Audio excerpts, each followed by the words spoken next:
Hey there, Bruce, and welcome back to Scarlet Hollow. Reese transformed into a monster thing in the last episode, so now we've got two monster things that are helping us, and I don't know which one is actually helping us and which one is bad. It still seems like Dr. Kelly's the bad one, but both of the monster people that want to help us don't like each other. So I guess I'm going to have to pick sides. Dr. Kelly makes her escape down the hallway, and Wayne is overcome, glued in place at the top of the stairs by stiffening globs of paint. Run to a nearby room, I guess. You rush out of the main entryway, taking cover in the first room you see. A few seconds pass. Things are quiet. Hey! Dr. Kelly's voice crackles out from some unseen speaker. You, Bruce. I'm stuck in the safe room. I can't help you from here, but you can help the both of us.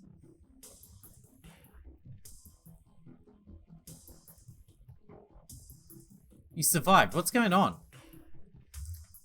I think you can probably put that together. Now listen to me. You're in the medical storage room, right?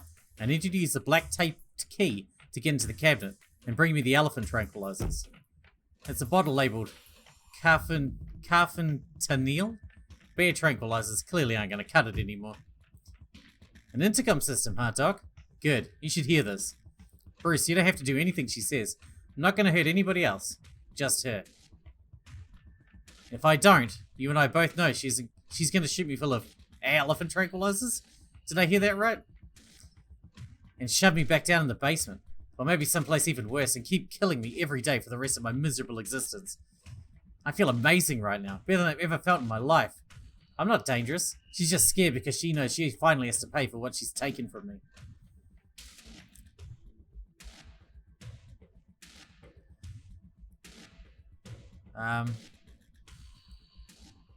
He has a point, Dog. You can't be serious. Look at him. He's dangerous. He's gonna kill me. You want to talk, Doc. How can we know there isn't anyone else whose treatment you've taken into your own hands? You've done it once. What's to stop you from lying to someone else? Stepping in to treat them as you see fit, regardless of what they want for themselves. I thought I was gonna die every day. But do you have any idea what it's like to give in to your own mortality like that? It wasn't living, that's for sure. It wasn't even surviving, it was just... enough. Reese cries out in pain. Ah, what the hell did you do to my shoulder? I'll handle it. Try to get somewhere safe until then. The two stagger off down the hallway. Quick, grab the tranquilizers and head to the safe room. Fine. You do as she says. The tranquilizers are easy to find, marked with a small square of black tape to match the key. She's certainly an organized woman. I don't think I agree with her though. Head to the safe room. You make your way out of the medical storage room and back to the hallway where Dr. Kelly disappeared. As you approach, Dr. Kelly heaves open the door, slowly breaking apart the mass of paint sealing it shut. Hurry. I don't think I can keep it open for long. You slip past her into the safe room. She shuts the door quickly, though one of the little smears managed to slip past her. She stomps on it. Painted viscera splatters across the cement floor. It sounds like Reese and your friends are still fighting. We probably have a few minutes before he gets here. Let's talk Reese. Yeah, I bet you have some questions. Go ahead, I have nothing left to hide.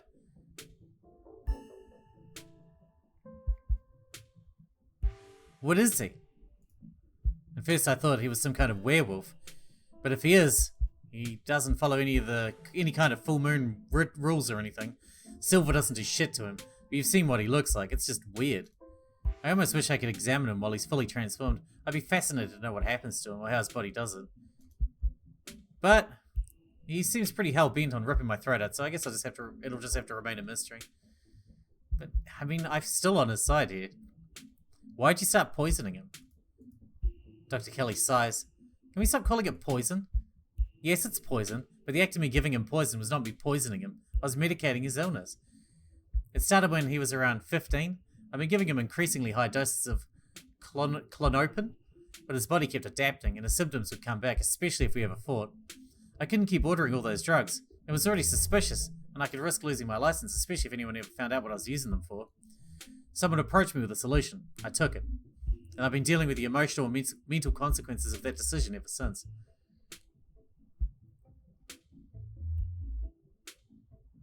How How do you know he's dangerous? Well, he wants to murder me, so that's clue number one. Yeah, you kind of brought that on yourself, though. It's not like he's usually a violent kid. He's mostly just sad, but every now and then we butt heads, and that's usually when this side of him comes out. Imagine if this happens anytime he gets frustrated with anyone. Imagine he gets road rage one day, turns into a 12-foot tall monster with a million teeth, and rips apart somebody in the middle of a major metropolitan area. Yeah, he's dangerous.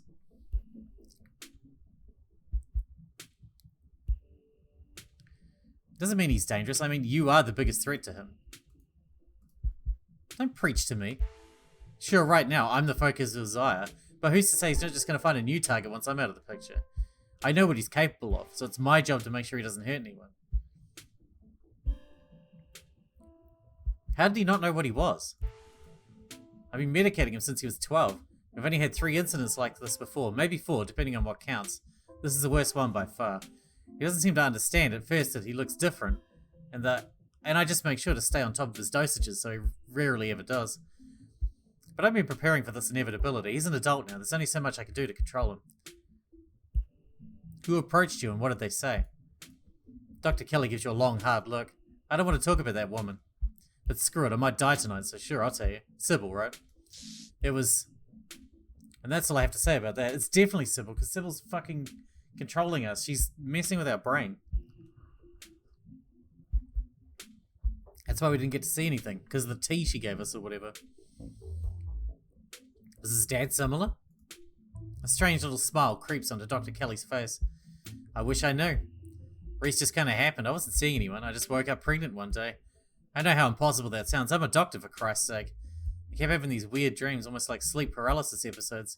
Romantic sleep paralysis episodes. They're actually kind of sweet, but they were just dreams. But then all of a sudden my period stopped. I got morning sickness, and roughly 9 months later... Reese. When did you find out? A little after he hit puberty. He had all the usual changes, and then a few extra. Thickened nails, sharp teeth, elfish ears. I figured he might have some kind of genetic disorder. Had him checked out at a few specialists, but there was nothing obviously wrong with him.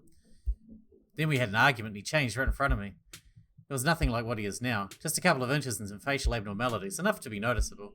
I was scared. He could see that and he stopped. I thought it was a one-off, or maybe a hallucination. But then the second time it wasn't as subtle and it didn't go away as easily. That's when I knew for sure that it was something beyond my realm of expertise. The relationship between you seems so difficult? Yeah, you could say that. He was such a cute kid. When I found out I was pregnant, I was terrified. I didn't know if I'd be ready. But he made me love being a mum. It's not like I was going to be sunshine and roses forever. No matter what, kids grow up and they change, sometimes for the worse. This is part of being a mum too. Doing what you can to make sure the child you brought into the world isn't going to go around eating people. Leave it at that. While we're at it, any other secrets you're keeping? You have it all. You have no idea how relieved I am to finally say all this shit out loud. What is this room? Old X-ray room, lead walls. After I realized the whole situation was a possibility, I had the door reinforced with special remote-controlled locks. Glad it finally came in handy. What's the game plan, both short and long term? Well, I pump him full of elephant tranquilizers and I lock him in here. Then I somehow convince him to see things from my perspective. Then we all live happily ever after. So you're just going to lock him away again? Yeah, it's either that or he dies. God knows I don't want that to be the case, but you got to work with what you've been given, and what I've been given is an ethical dilemma with no good outcomes. I just have to decide which is the lesser evil. Sit in silence and wait for Reese. You and Dr. Kelly sit in silence and wait for her son to make his way to you. The sound of distant breaking glass cuts through the silence of the clinic outside the safe room. Shit, this might be game time. Dr. Kelly opens the door. The two of you stare out into the hallway.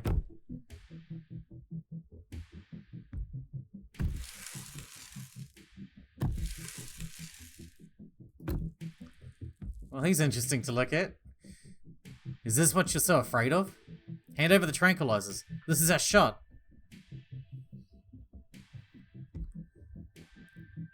I'm gonna have to use my power of, you know, tame the beast. You step forward.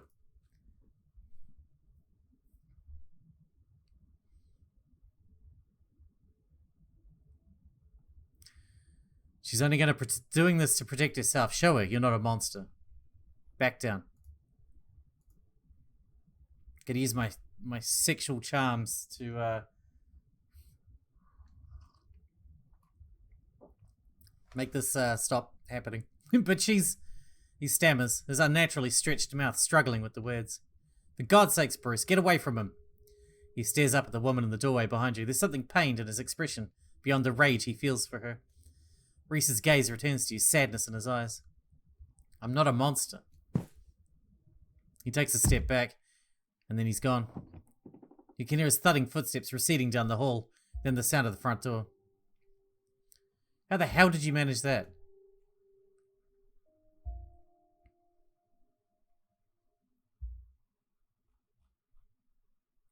People are nice to me? We have a bond.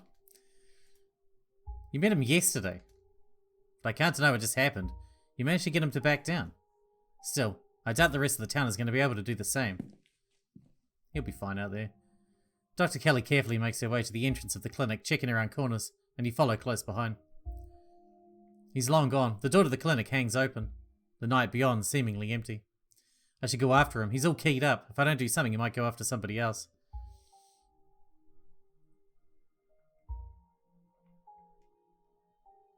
Let it go, Doc.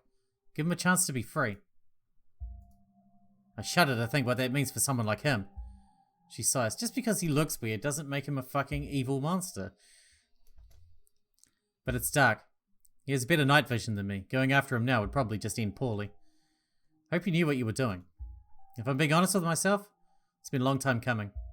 I couldn't keep this up forever. Something was bound to break eventually, and I suppose I should be grateful it didn't end with any of us dead. Yet. Dr. Kelly glances around the clinic, streaked with paint from Reese's minions. You could have made less of a mess of the place, though. I gotta get cleaning. I'd appreciate it if you get the hell out of my house now. You do as the doctor says, walking out the open door into the cool night. The night is oddly warm compared to the chill of the day. Crickets singing quietly in the sleepy little neighborhood. Everything that happened in the clinic feels almost like a dream, and now that it's over, you realize how little it meshes with your understanding of the world. Go home. It's time to go home. You don't get far before you're interrupted by the jingling of dog tags. Gretchen appears at the edge of the road, running as fast as her geriatric pug legs can carry her. Gretchen seems distressed. She whines as she stares up at you from the ground, eyes desperate, anxiously jumping back and forth and darting away when you try to lean down to her. Gretchen, where's Stella? Gretchen whimpers and then starts trying to drag you toward the woods. Follow Gretchen. You follow Gretchen. She nervously runs ahead of you the whole time, constantly looking back to make sure you're still there as she leads you into the dark woods. There she is. Before long, the trees thin and you find yourself on a steep hill by a two-lane road, lined one side by sheer rock. And there, sitting on a log, staring mournfully out at the asphalt, is Stella. Gretchen runs up to her and sits in Stella's lap. Gretchen, you're back. Don't scare me like that again. You sit on the log beside her. Bruce? That ghost really did a number on you. I'm so sorry.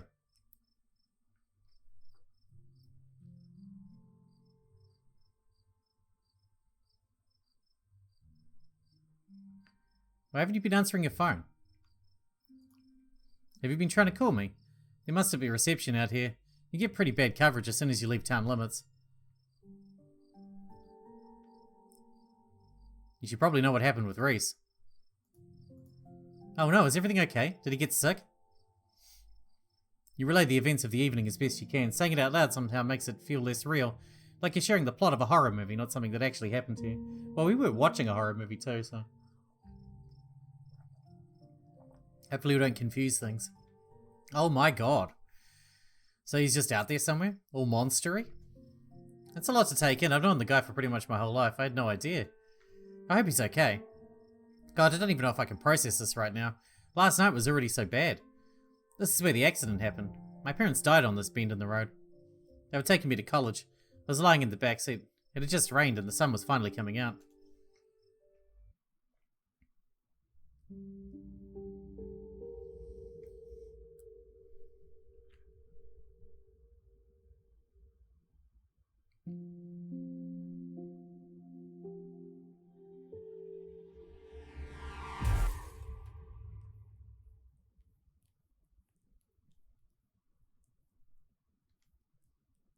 Oh, shit.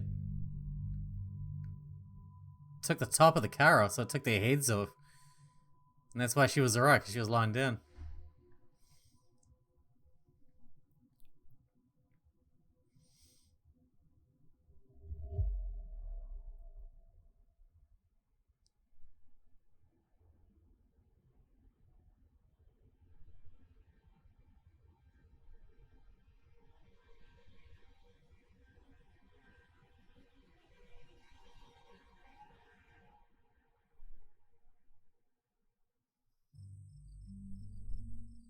Sorry, I know that's probably a bummer to talk about. It was awful, really messed me up for a while. I think I'm still messed up. There's whole years of my life after the accident that feel like they just never happened. Like every time I try to remember them, it's blank. I have all these videos sitting on my channel that I don't even remember filming. It's scary. At least it hasn't been like that for a while, thank God. I've never talked about this stuff before with anyone.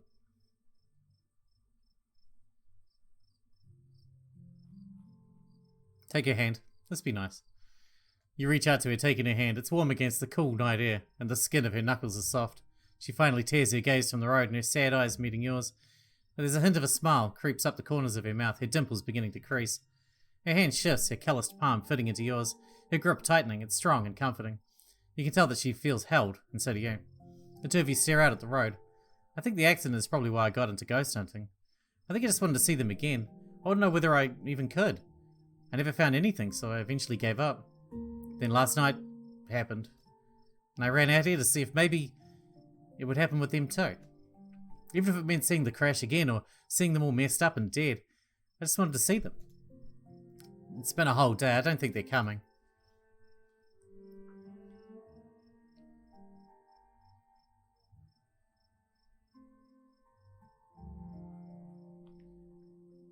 We could always wait a little longer. Stella nestles into you, her well-muscled shoulders relaxing against your body. You share each other's warmth as you both stare out at the quiet mountain road. Gretchen pants lazily in Stella's lap. Nothing happens. Nothing continues to happen for a few long minutes. I think I'm ready to throw in the towel. It's not like I would ever want to see them like that anyway. I guess I came here hoping I might get a chance to say goodbye. Or something like that. Since I didn't get a chance when they were alive.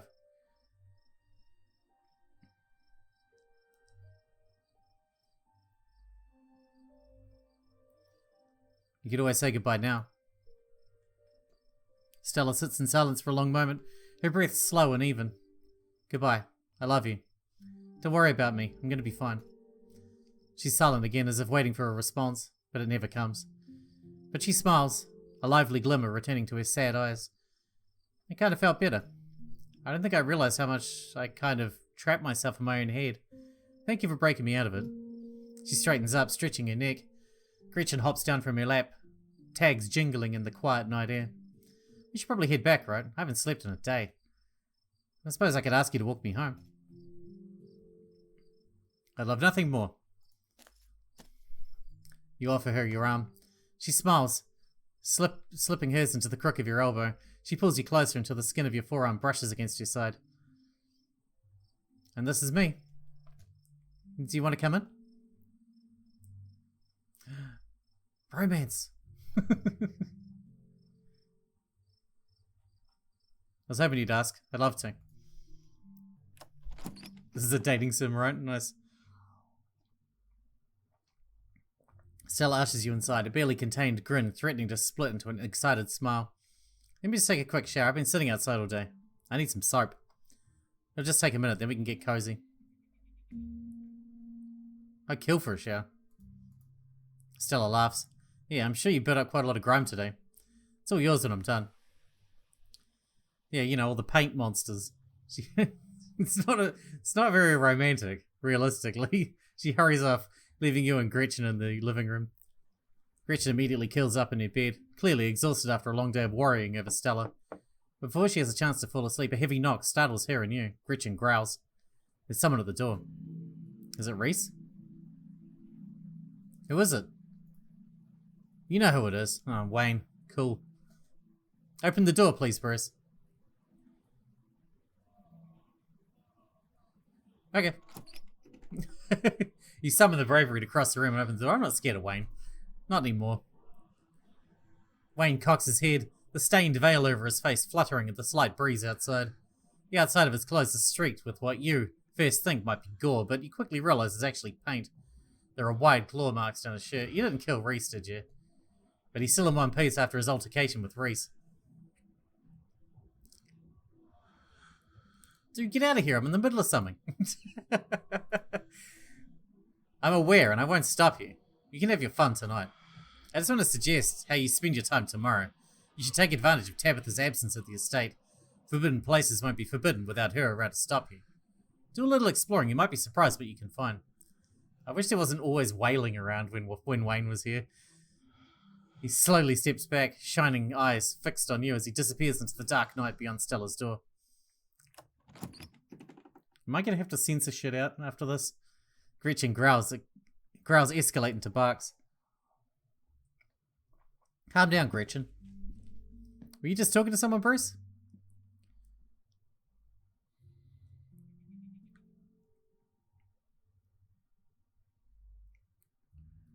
Wayne stopped by to try and spook me? You didn't try and spook me. Oh, we'll say that anyway. You still following you? Are you sure we're safe? You don't have to worry about him. I'm not so sure about that. He did stop by my house at a very late hour while I was preoccupied. It's not super reassuring, but I'm too tired to care much about it at this point. I just want to collapse in bed with you. You'll keep us safe, right, Gretch? Oh yeah. I'm gonna put my life into the hands of a fucking pug. Gretchen snarls, yapping fiercely. That's right, Gretchen. You're the most vicious little geriatric pug there is. Now let's get to bed before I pass out. Alright, but you said you wanted to shower. Sorry, head's a little fuzzy from staying up for the past day. There's fresh towels in the bathroom, and I got some extra bathrobes. I can put your clothes through the wash so they'll be extra clean and fresh in the morning. It somehow feels like the longest and shortest shower you've ever taken. Too tired to think, too tired to process the flow of time, Stella sits outside the bathroom door and makes quiet and comfortable small talk with you. And then you're done. You dry off and step into one of her extra robes. So, you coming in? Follow her. You walk by Stella and into her bedroom. She gently closes the door behind you. Sorry I didn't clean up beforehand. You can think of it as getting the authentic Stella experience. Yeah, I've seen it. She slips past you and lies on the bed dressed in an oversized t-shirt. You're quick to follow. She's warm and still slightly damp from the shower, her skin fresh and flowery. She turns to look at you, smiling, dimples creased at the edge of her mouth. You could kiss me if you wanted to. Sure. You shift closer to her and close your eyes. The magnetic pull of anticipation rolls down your spine and across your skin, and for a moment, that seems to last forever. You take in every detail of the world around you. The forested scent of her eucalyptus shampoo, and beneath it, the slightest hint of campfire, the comforting heat of soft but calloused hands against your cheek, the thunder of your heart's beating, ever more quickly in unison. The tension rises and rises, a tone seemingly without peak, and then it breaks. As her lips touch yours, they're fresh and minty and soft, cool against yours and guided by the gentleness of someone looking to hold on to the memory of tonight for a long, long time. And then she pulls you closer, tighter, and the two of you lose yourselves in each other. Eventually the two of you break away and open your eyes, gazing at each other from the opposite ends of the pillow.